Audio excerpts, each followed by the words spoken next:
দুর্যোগ থেকে দেশকে বাঁচাতে প্রাকৃতিক ভারসাম্য রক্ষায় সম্মিলিত উদ্যোগ নেয়ার আহ্বান জানিয়েছেন নীতি নির্ধারকরা। ১৯৯১ সালের ২৯শে এপ্রিলের ভয়াবহ ঘূর্ণিঝড়ের স্মরণে রাজধানীতে আলোচনায় পানি সম্পদ মন্ত্রী শহীদুদ্দিন চৌধুরী বলেছেন, রাজপথে অনেক যুদ্ধ হয়েছে, এখন যুদ্ধটা হবে দেশকে বাঁচানোর। মোস্তফা মল্লিকের রিপোর্ট। ২০০-র বেশি সার্ভিস ও ফিচারে লেনদেনের সব বিকাশ অ্যাপে সম্ভব। ২৯ এপ্রিল ১৯৯১। ৩ দশক আগের সেই মধ্যরাতে বাংলাদেশের ইতিহাসে ভয়াবহ ঘূর্ণিঝড়।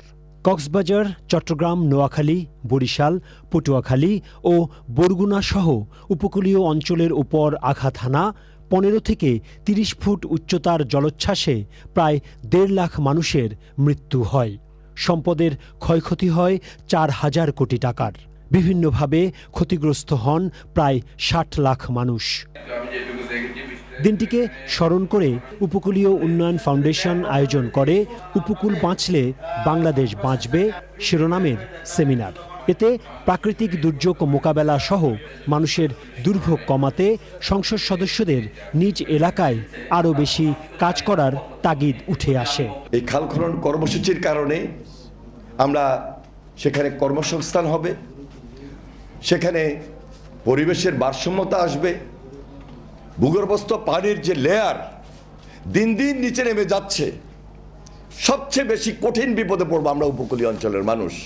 যদি এখন যে পরিস্থিতি আছে এটা যদি চলতেই থাকে, ৫০ বছরের পর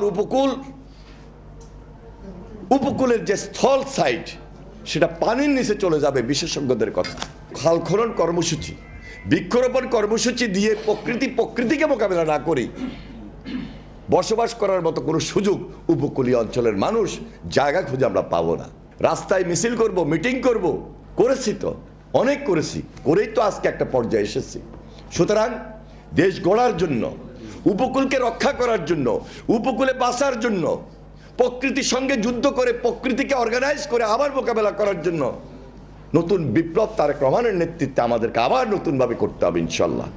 সেমিনারে জানানো হয়, বাংলাদেশে প্রাকৃতিক দুর্যোগে উচ্চ মৃত্যুর হার ও সম্পদহানির মূল কারণ দারিদ্র্য, দুর্বল ভৌত অবকাঠামো এবং স্থানীয় ও জাতীয় পর্যায়ে দুর্যোগ মোকাবেলায় যথাযথ প্রস্তুতির ঘাটতি ও সমন্বয়হীনতা।